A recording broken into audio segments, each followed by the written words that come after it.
Hi, this is Dave, and before we get to the show, I wanted to ask you a favor. One of our goals this year is to grow the show so that What Does Star Wars Mean to You reaches more listeners. And that's where we're asking you for help. And it's really easy. Wherever you listen to us, please hit that subscribe button.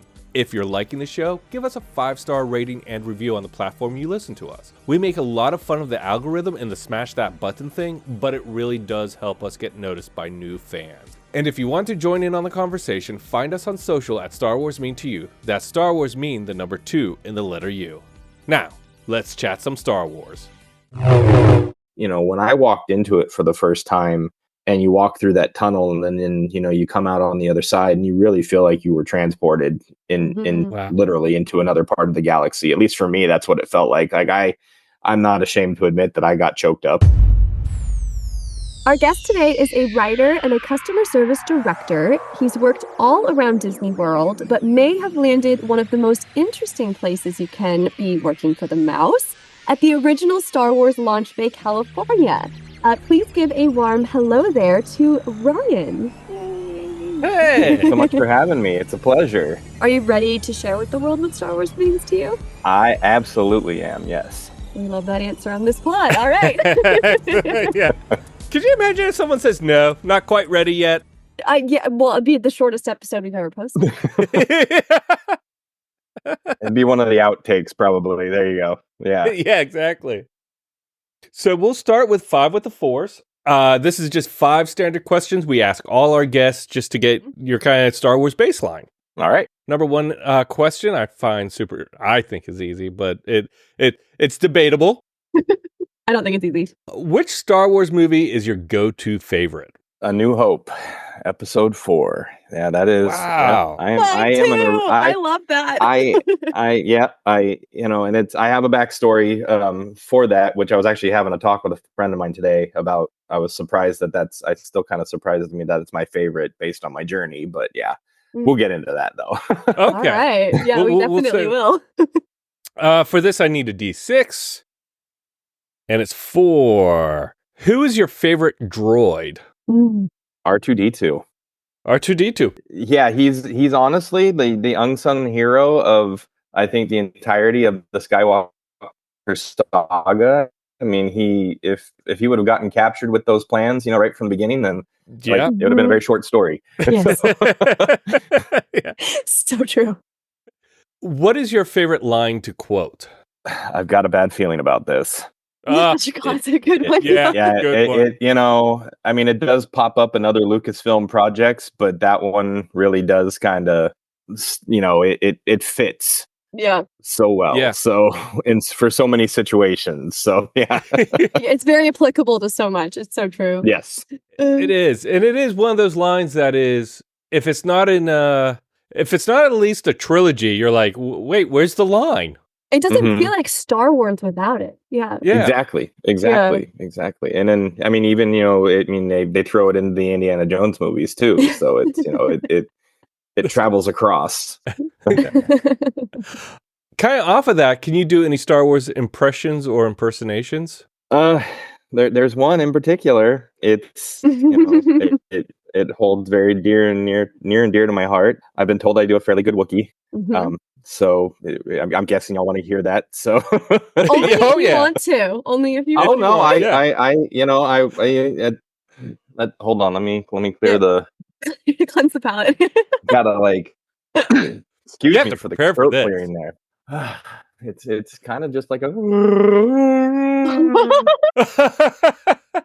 Now, will you do that in meetings or just hanging out with friends? When do you pull out the Wookiee crawl? It comes out just at random times. I've actually done it while meeting Chewbacca in the parks as well, and I've gotten pulled into a couple of group competitions that have been recorded. And Chewie's always very impressed. Chewie and Rey seem to be, quite impressed with it. So I'm gonna just stick to it. So yeah, that's awesome. I have to tell you, one of my husband's proudest moments in Batuu when we were visiting was when he had a bit of a Wookiee off with Chewie, and And Ray told him that his Wookiee was very impressive. Yeah. It is. It's like a badge of honor. I totally hear you. Yeah, the beard helps too. The beard definitely helps, because it kind of looks like just a slightly shaven version of a Wookiee. So. Besides the movies, what is your favorite Star Wars content? This could be TV show, games, books, comic books, toys. Yeah. As of late, it's been the TV shows. I think, we've been really blessed with a lot of great content in recent years. Although, I was a diehard Star Wars fan as a kid, and I had so many toys growing up. And then I went through a phase in my late teens and early 20s where I was collecting again, and everything was on a card, and I was, and they were like tacked to my wall in my bedroom, all around the ceiling of my bedroom. And it was just, my friends and I would go on toy hunts, and just, we would stalk out, rest in peace Toys R Us and KB Toys. And I'm dating myself a little bit with those there, but Well, I think especially the KB Toys, like Toys R Us. Toys R Us was around for a hot minute. Yeah. What was the most prized? Like, what was the one that you because you say you went on a hunt. What was the one that you found and that was like the holy grail almost? It wasn't one that I found at a store, but it was when they did the re-release of the original trilogy in theaters, and there were only certain theaters that were giving out a limited edition Luke in his black Jedi cloak with the hood up and the green lightsaber, and it had a special gold foil sticker on the front. It was like the Power of the Force brand. It was the green lightsaber background. Wow. Man, they only, like, the theater that I went to only had 12. Oh my God. So how did you manage And if you weren't there right at the right time, then it was, I worked for the movie theater chain, and I had used to work for the movie theater chain. And so I had gone there with some friends, and we knew that they were getting them. So we didn't like jump ahead of anybody in line or we waited. You just had the 411. Yeah. We just happened to be first in line for them. Yeah. So that's so rad. That is cool. And that's a cool figure to have. Yeah, it was. It really was. That's like the opposite of a Nepo baby. It's like a Nepo fan or something. Yeah, pretty much. Yeah. That's great. Yeah, that was my connections, working at a movie theater. Those were my connections. Totally, yeah. You got to take them when you get them. So tell us, Ryan, what first introduced you to Star Wars, and can you take us through that experience? It was my parents. It was 1983. It was probably the first movie theater experience that I recall.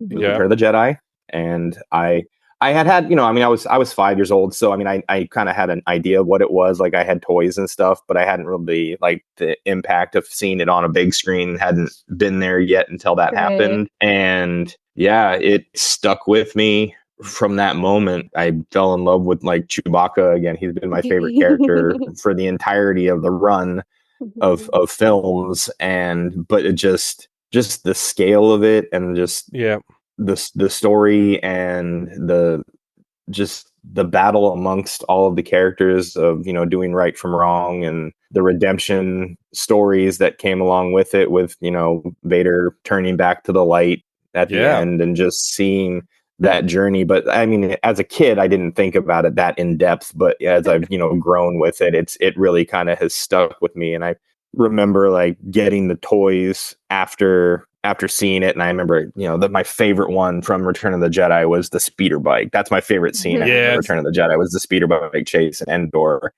And we had woods in the backyard where I grew up in Maryland, and so, like, I was running through the woods with two little speeder bikes. Of course, as a kid, you don't understand the value of the toy, so you throw it into a tree to see it explode.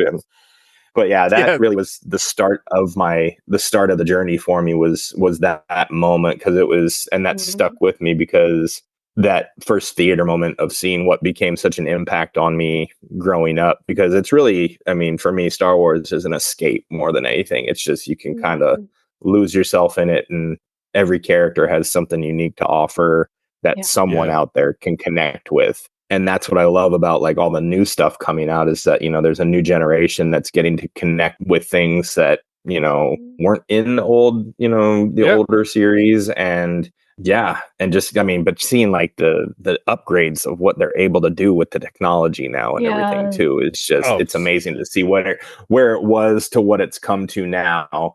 Although I am a bit of a purist where I do love as many practical effects as possible, it's great to be able to see them do some stuff that they can do with computers now that make it look so lifelike. So, Return of the Jedi was your first in-theater experience. Did your parents show you the movies at all prior at home, or was Return of the Jedi the first Star Wars you saw as well? If I can remember, I'm pretty sure I saw New Hope. I think it was on television at that point, and it because like we didn't have a VCR. Yeah. When I was, when I lived in Maryland, I remember the first time we had a VCR was when we had moved out to California, and it was a rental VCR, and the thing was like a top loader with, it was such a neat experience to be able to see, this thing going into a machine, and you can rewind it and watch it over again if you want to. Yeah. It was just, I remember I had the original trilogy on cassette on VHS, a couple of versions of it, and I had to get different versions because they got worn out over the years. Yeah. So it was too much rewinding. Yep. So in your late teens, early 20s, you started collecting the figures on like carded backs. What attracted you to that? How did you go from going, I'm going to open these to, I'm going to be collecting these? Yeah, I think honestly what it was for me was not only was it like the resurgence of the re-release in theaters for the original trilogy, and then amping up for the prequel trilogy coming out.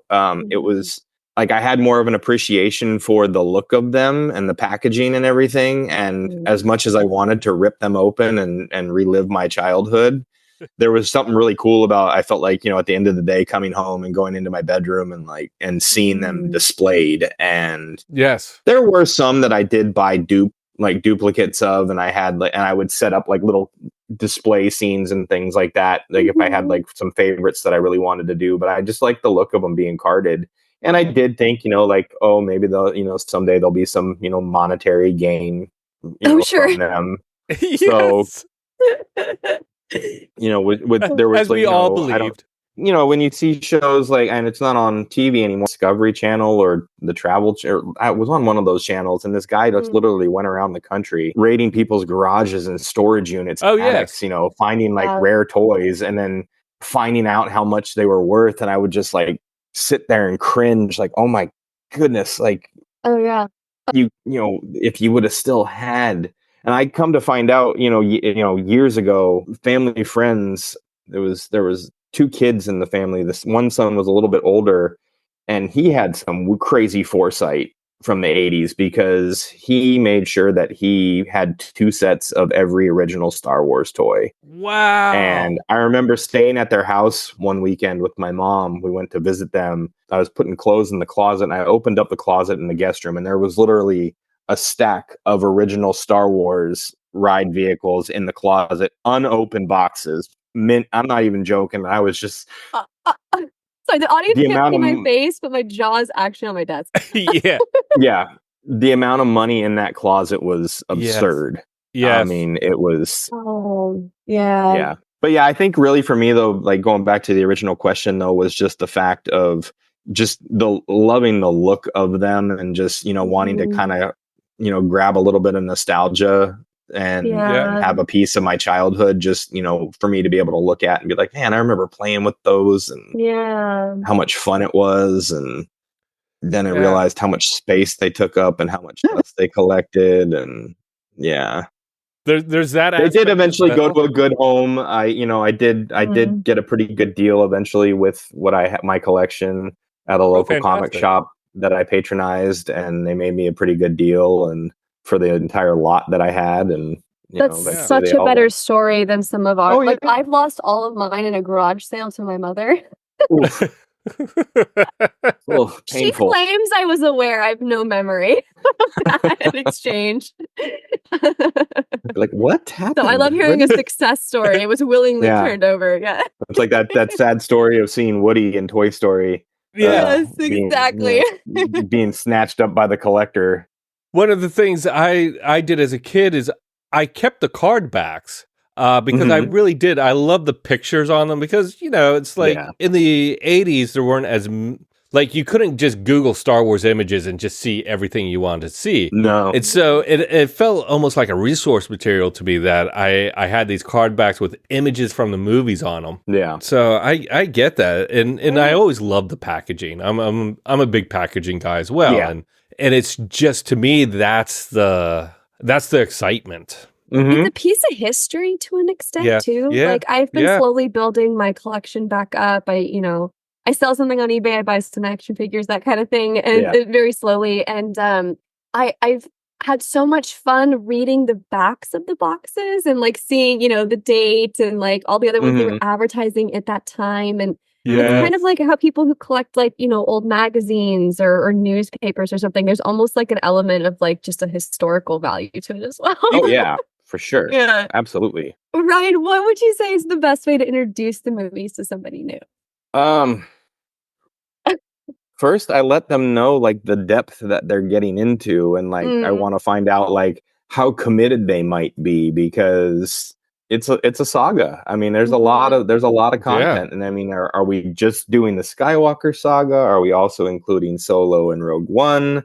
Are we doing are we throwing in Clone Wars and Rebels, to introduce them to the animation side of things, and then let's not leave out, Star Wars Resistance. I was one of those few people, I think, that actually enjoyed that little blip of an animated show. It wasn't perfect by any stretch, but it did have some, some pretty good memorable moments in it. There's merit, yeah. Yeah. So I really think, it's just kind of, sitting down and like saying like, hey, like how committed are you to doing this? Because, it's, I haven't done the full run through of adding the animation to do the film, like the actual like feature film saga, like all the way through, typically especially on like when Star Wars Day comes around, like I'll start and try to run it through the weekend or whatever day it lands on. But time really. During COVID, when I was working from home, sure, it was great background. It was great background action to have on during the workday. Yes. So we did the Star Wars run, and we also did the Marvel, but in story order. So that was they both kept us company during COVID for sure. Yeah. There you go. Yeah. I'd love to talk about some of your work with Launch Bay, if that's okay. Yeah. Sure. Absolutely. For listeners who may not know, can you tell us what Launch Bay is? So Launch Bay was the, kind of a brainchild of Disney Imagineering. They created this concept where guests could come and in essence be reintroduced to the Star Wars universe and to and some of the Star Wars characters that were really popular. There had been times over the years at Walt Disney World in particular where they had held Star Wars weekends in the past, and they had characters there that you did have the ability to have like meet and greets, and they did show bits and things of that, over the years when it was still MGM Studios down in Orlando. But Launch Bay was it was really the precursor to Galaxy's Edge. There was so many new things that were introduced with it, because this was going to be the first time that not only were you able to meet these iconic characters, you were able to talk to them and have a conversation with them. And so being a part of that from day one of Launch Bay was a really cool experience, getting to work with a lot of really cool people, and just being someone who literally grew up with Star Wars, especially from Return of the Jedi on, it was a mind-bending experience, because you see people coming in and grown men breaking down in tears because they're getting their chance to hug their hero, like in Chewbacca, or being able to stand toe to toe with Darth Vader and have an actual conversation with him. And then with and having like Boba Fett, in the Cantina set that they had in Launch Bay, having him threaten to put a bounty out on you, or freeze you in carbon. having him say he's going to freeze you in carbonite if you don't, watch it, it's one of those experiences that, when Disney and Lucas really kind of put their heads together, it was like you really got the best of what they had to offer at that point. Yeah. And it really just was an exciting time to see all those things kind of really come to fruition from the ground up, and again gave a whole new generation a chance to experience something so amazing. And then when they started to incorporate things from the sequel trilogy, like when Rey got introduced into the parks, and it's like, well, here comes an actual animatronic BB-8, yes, that you can, I've met BB-8 that you can talk to, and it was Disneyland on an annual basis holds Star Wars night as part of their like after dark events, and they being able to go to those and experience some even more random characters from the Star Wars universe, like running, Jawas are running around, trying to trade with you for your for what you're carrying around with you. Or they even invited droid makers to bring their droids out in the town square at Disneyland, where they were, showing them off and, interacting with guests and everything. And it was just such a cool experience. That's so rad. Yeah. To see the community as a whole come together and just, celebrate this, remarkable things that's been around now for 47 years, since the original came out. And it's just incredible to see what it's become since, me growing up, from a 5-year-old and having it's been a part of my life for 40 years now. And it keeps, for me, and I know it's a very divisive topic these days too, but for me, it's just more and more exciting to see what's around the corner. And then literally 24 hours from now, we get the Acolyte. And so that's a whole new thing that we're going to see on screen a whole before. And so that's really exciting too. So it's just, but going back to like everything with Launch Bay, I think now and more with like the new content that's coming out, Disney is really seeing, the fandom coming in and, wanting more. It's so true. It's such a gift what Disney has put together and the community building, but really what you were kind of touching on and like grown men, grown adults, like women too, but like touching them and talking to their heroes. Yeah. Like my husband and I, for our 1-year wedding anniversary, we went to Savi's and we made the lightsabers and we spent the whole day in Batuu hanging with the characters, and he like totally lit up. It was like one of the best days, and it's just it's just experiences you can't get anywhere else. And your excitement about being a part of that from day one is just palpable. And it really stuck with me, and I made some incredibly great friends during that experience as well. And when you get to be around people that are so passionate about something, and you get to work with them on a daily basis, because of it, you become a family. And and I mean, the crowds that Launch Bay drew when it first opened it was insanity. It was, I mean, we had lines out the door, and folks were waiting. When did Launch Bay first open? It was 2015. It was November of 2015 in California. I don't remember the exact time frame for it out here in Florida, because I was still out in California at the time, but it opened just about a month before Force Awakens opened. Okay, wow. Did you also work with Galaxy's Edge at all, or were you more Launch Bay and then moved on within Disney to something else? At that time, I had actually stepped away from Disney due to some family stuff that I had to help with. And so I was not a part of that launch or anything.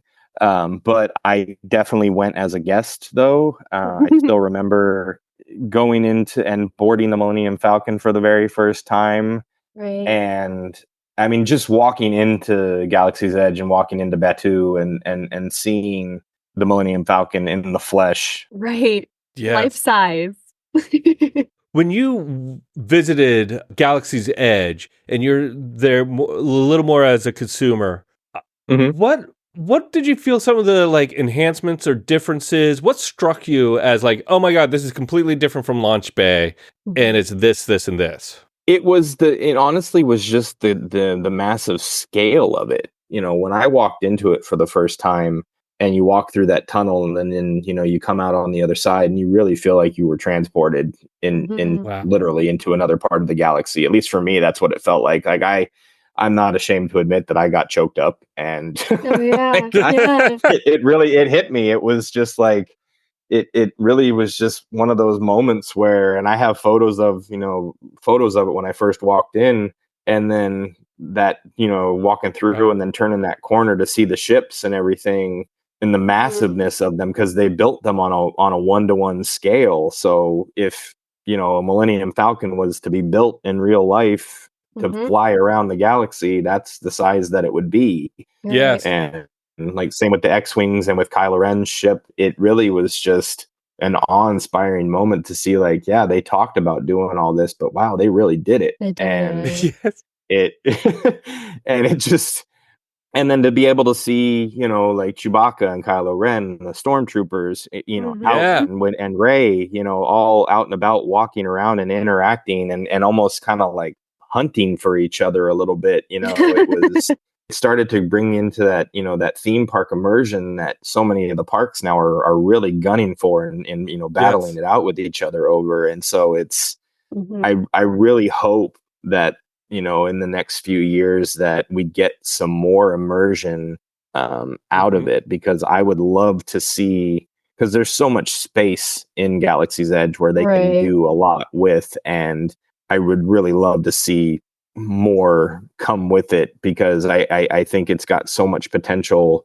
I just, more recently, I remember I was actually at Oga's Cantina with some friends. I had gone with a friend of mine, and we had brought 2 friends that had never been to Galaxy's Edge before. And, we walked into the cantina and we were having our drinks, and V Marati, the rebel spy that hangs around in Batuu, she actually came into the cantina and chit-chatting, but also questioning the loyalty of the locals. And I made sure to pull my wallet out because, it has the Resistance logo on it, or the original Rebel Alliance logo on it. I was like, look, I've got the right colors. I'm on the right side of things. So I mean, I still play it up. I get into it. I spend a lot of time in Galaxy's Edge when I go to the parks. And I mean, I have the luxury and the blessing of living about, 10, 15 minutes from Hollywood Studios out here. So it really kind of, it's pretty convenient. If I want to pop over, I can kind of do it at my leisure. So during your time at Launch Bay, do you have any like favorite reactions you got? Like when you're working there, seeing people, whether they're reacting to characters, whether they're reacting to environments. What was some of your like kind of takeaway favorite reactions? I think honestly it was the character interactions. It was I mean, that's really what Launch Bay was kind of built for, was, to give folks that ability to have those, those interactions with the characters. And again, it really goes back to, seeing individuals coming in who grew up with the originals, and then, again, got to revisit things through the prequels, and then ultimately into the sequel trilogy. It was just such a surreal experience to see the reactions on faces, especially being able to touch and feel that energy coming off of the characters, and having those moments. And when obviously we're in 2024 now. I think everybody knows what happens in Force Awakens towards the end, when Han and Kylo have their final confrontation together. But that the day after, seeing people coming in who had seen the film and consoling Chewbacca. Wow! Oh my God! Really? It was such an interesting, it was just such a cathartic experience, seeing, the impact that, these, fictional characters have had on people for so many years, to just pay condolences to a 7-foot Wookiee, that, they're so sorry, for his loss. I mean, because he lost his best friend. And,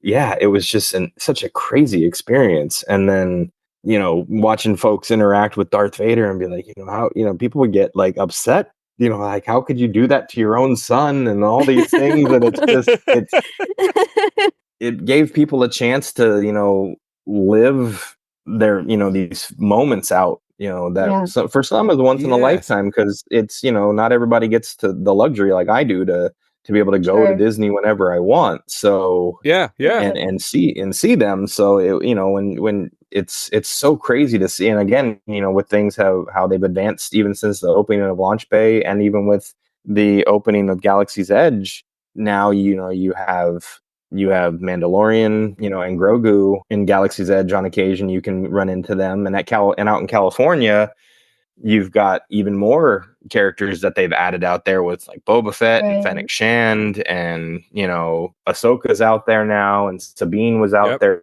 briefly for a little bit, and it's so exciting to see that they're starting to incorporate a little bit more. I'm a little jealous that we haven't gotten Ahsoka out here yet. But you make such a good point, because, for a lot of people, it is that once in a lifetime. And I know how serious Disney takes that, making sure every moment's magical. Everyone knows that's kind of the motto. And so I kind of curious, like, how did you get involved, and what kind of training, if you can even talk about this, did you receive to kind of prepare for bringing magical moments to people? It's really, I mean, in any of the roles that I've had with Disney, I was one of those kids that I only got to go to Disney once as a child, from what I, from what I remember. And it was actually the year that Star Tours opened. So again, it was one of those moments that I still remember that, because it was like, that's one of the things that helped me like re-embrace Star Wars, was being able to, ride, how do you forget to Endor,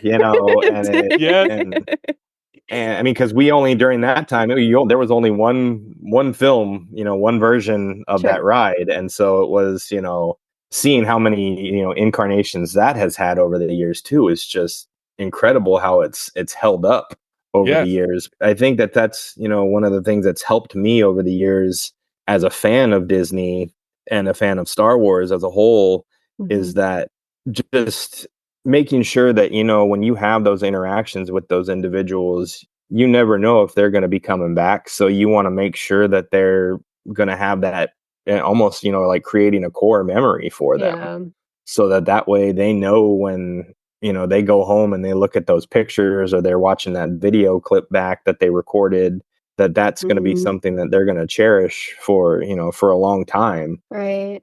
So that, I think that's really what does it for me, what gets me out of bed, and, and kind of motivates me every day when I go to work. So wonderful. What a lovely day job. Yes. Truly. Ryan, what are the top 3 elements that make Star Wars for you? Oh, it's the mythology of it. Number one, I think it's just, it's not just, when I talk about the mythology, it's not just, the battle of good, versus evil. It's just, it's the inner battles that the characters all have with themselves as well. I mean, you look at Empire Strikes Back, when Luke goes into the cave, and, he has that encounter with the vision of Darth Vader, and then the head gets chopped off, and then it's his face in the mask. That's definitely like an inner battle that he's having with himself. And then, you fast forward to the sequel trilogy, and Rey has the same, she has the inner battles with herself throughout the entire trilogy. Right. From the moment when she first touches Luke's lightsaber and has that connection to it. And then it gets a little bit more involved in The Last Jedi, when she goes into the cave under the water. I mean, that shot that Rian Johnson does in The Last Jedi, when it's that mirror effect, and she's, that infinite rays. Yeah, that but again, I think it's just like, she's looking, she's trying to look within herself, but all she sees is like this endless image of herself. And then come to the fruition of Rise of Skywalker, when, she visits the remains of of Death Star 2, and she sees what she might become. And that is just, I think it's just that inner battle that, has been explored through all of the films and all of the stories would be the number one. And then, could you rehash the question for me? Because I lost myself now. I loved that. Yeah. What are the top 3 elements that make Star Wars to you? And so we have mythology. Yeah, the characters, the vastness of the creatures that you encounter, because it's not just, if you look at the vastness of the galaxy that's explored, humans in Star Wars are a very, very, very small piece of the puzzle. And, you've got such the thought that must have gone into it with George Lucas creating his team creating these different, creatures and the names of these species and the looks of all of these beings, from all corners of the galaxy, which it's just, it's insane, the depth of detail that it goes into. So I would definitely say the characters would be that next element. And then, just because it reminds me of my childhood so much with the toys and everything, I think really it's the vehicles that were created as well, because there's such a cool, and it, like, seeing, again, growing up with the original trilogy and how everything just kind of looked like it was held together with duct tape and and zip ties, because there had been, war raging for so many years. And then I remember when the prequel trilogy came out and people were just like, this doesn't look like Star Wars. And you had these discussions with folks of like, well, this was before, the wars all started, technology was, advanced, and the ships looked sleek, and it was, everything was new and shiny and had a fresh coat of paint. And I don't think anyone's brought that up on this pod. That's so true. No, really, I'm having like an epiphany. Yes. Right. And a lot of it, if you look at it, like the different planets that were visited as well, like in the originals, we really focused a lot on these hardened planets. So like Tatooine and Endor and Hoth were really like harsh climate, planets. And then you go to places in the prequels, like Naboo is this beautiful, picturesque, serene setting where of course things are going to look more sleek and polished and things, so like Padme's, her cruiser that she, went around in, my favorite ship. it was beautiful and so elegant. And then you compare that to an X-Wing, war has a toll. And also the planets in the prequel trilogy are much more populated than the ones where rebels are trying to hide from the Imperials. Yeah, it's like the inner rim and mid rim were, and the inner rim was much more densely populated, and as you went outward, things got more sparse. So it's like Los Angeles and Bakersfield. Exactly.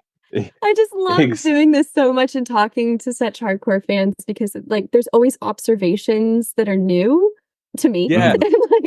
Make me just kind of like reappreciate the Imagineering that went into the story and every aspect of telling it visually. Yeah.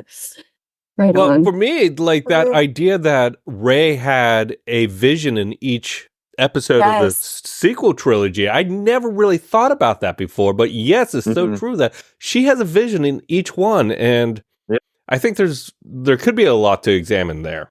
Well, it's so relatable, especially as I know she's looking for family and there's a lot more to unpack there, but I think a lot of young women would identify with that too. Like, like who are you? And like I think there's something there for sure. Sure.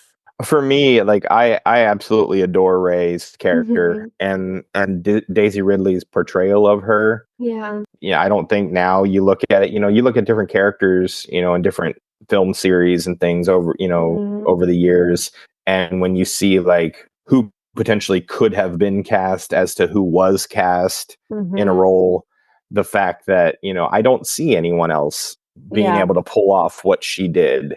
Yeah. And with the gravitas that she did, and the way that she's carried herself over the years because of all of the, yes. I hate to say it, but all of the hate that she got. No, it's what it is. You know, she's getting Hayden's treatment in 2002. It's ridiculous. Yeah. And it's just, God, it's just, you know, I mean, a perfect, you know, example of you bringing up Hayden too. Like, I remember when it was announced, when he got announced as Anakin, it's embarrassing to admit, but I had a subscription to Teen People.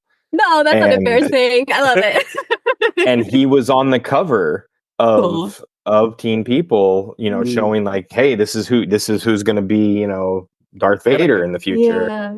And he just had the look on his, like the way that they shot him and the look that he had on his face, his eyes were so intense. Like like when I saw that, I was just like, yep, that's him. That's him. Like, to me, it felt right. Like, you know, and I'm one of those fans that, you know, I am 100% of a fan of pretty much everything that has been created.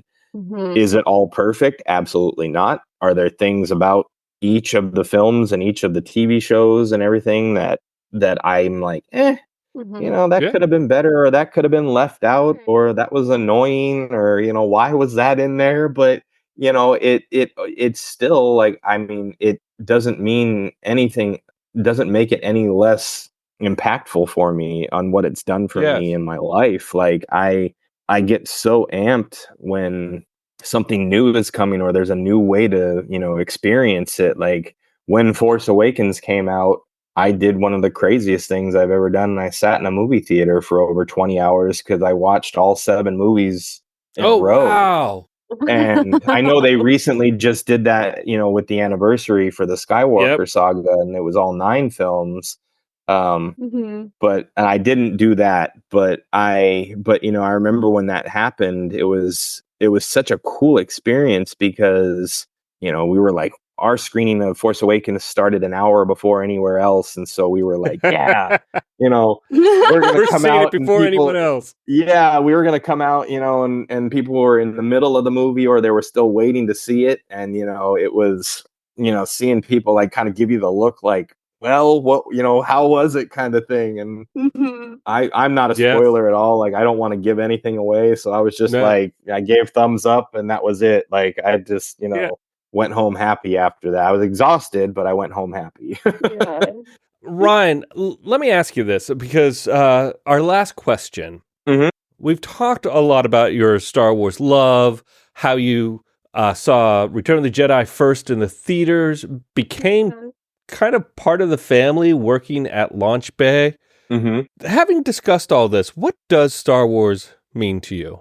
Oh, you know, it really means family to me. I've honestly met so many amazing people, both in the flesh, in real life, and virtually, through different online platforms, that it means family to me. It means connection. It means it's a bond that you have over something that I think is so special, that it really, and it spans generations. But for me, it just comes down to, you know, my parents introduced it to me. I've, you know, seen my own, you know, like I said, my sister introduced it to her kids, and I've been a part of that. I've seen friends, you know, how it's impacted, you know, their own families as they've grown, but it created a whole new family for me. And I think that that's one of those undying parts of Star Wars over the years, is that it doesn't matter if it's, you know, flesh and blood, you know, and your own shared DNA. Family, it has a different meaning to everybody, and it's been explored in all of the films. To go back to Rey's story, I mean, all she wanted was family. All she wanted to know was who she was and, you know, where she came from.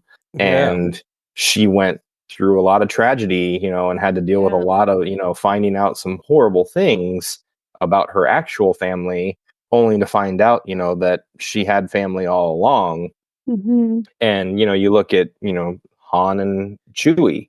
They were a family, you know, those chosen, you know, bonds. They Chewie saved his life, you know, and helped him escape the mud pit. And, you know, but then they, you know, they spent the rest of their, time together saving each other's lives. And then, you see the impact of the deaths of Han and Leia, the impact that it had on Chewie, in the films, and it just screams family to me. It's the story of Luke and Leia, not knowing that they were brother and sister, and then finding out, and then being able to come back together with that family bond. It really just, and all of it just tying together over the years with, the connection back to, the moisture farm with the Lars family and everything, and how everybody just kind of intertwined a little bit in some weird way. And even the droids are part of the family. I mean, they got passed along, over the years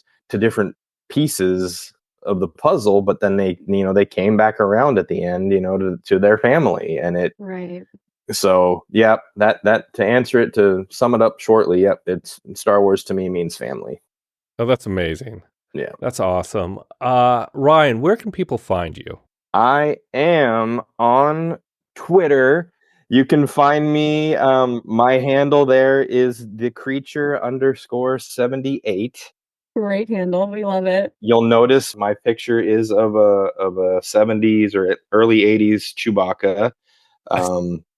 Rightfully so. I'm on Instagram and Facebook. My Instagram is DippyDog78. That's a little bit of a tie to Disney with my love for Goofy, and that was his original name on there. So, I didn't know that. Yeah, Dippy Dog was Goofy's original name. He later became Goofy. So both are Goofy names. Yes, they are. So, Star Wars fans, sometimes change can be good. There you go. yes, this is true.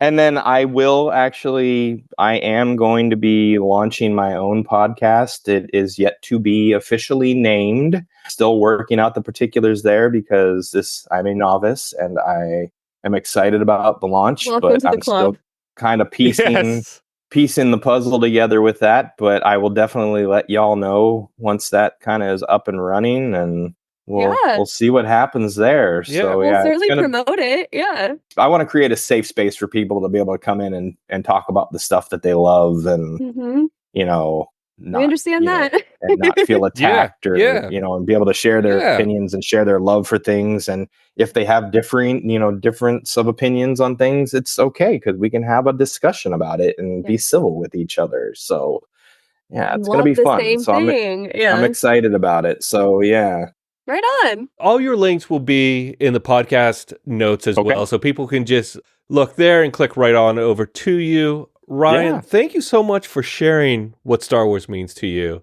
We really appreciate it. Thank y'all for this. This was a wonderful experience. Thank you so much. I'm glad to hear that. Of course. And I'm looking forward to hearing it back when it's all set up and cleaned up and recorded and edited. So right on. May the Force be with you. May the Force be with you as well.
Hi, this is Dave, And before we get to the show, I wanted to ask you a favor. One of our goals this year is to grow the show so that What Does Star Wars Mean to You reaches more listeners. And that's where we're asking you for help. And it's really easy. Wherever you listen to us, please hit that subscribe button. If you're liking the show, give us a 5-star rating and review on the platform you listen to us. We make a lot of fun of the algorithm and the smash that button thing, but it really does help us get noticed by new fans. And if you want to join in on the conversation, find us on social at Star Wars Mean to You. That's Star Wars Mean, the number 2 in the letter U. Now, let's chat some Star Wars.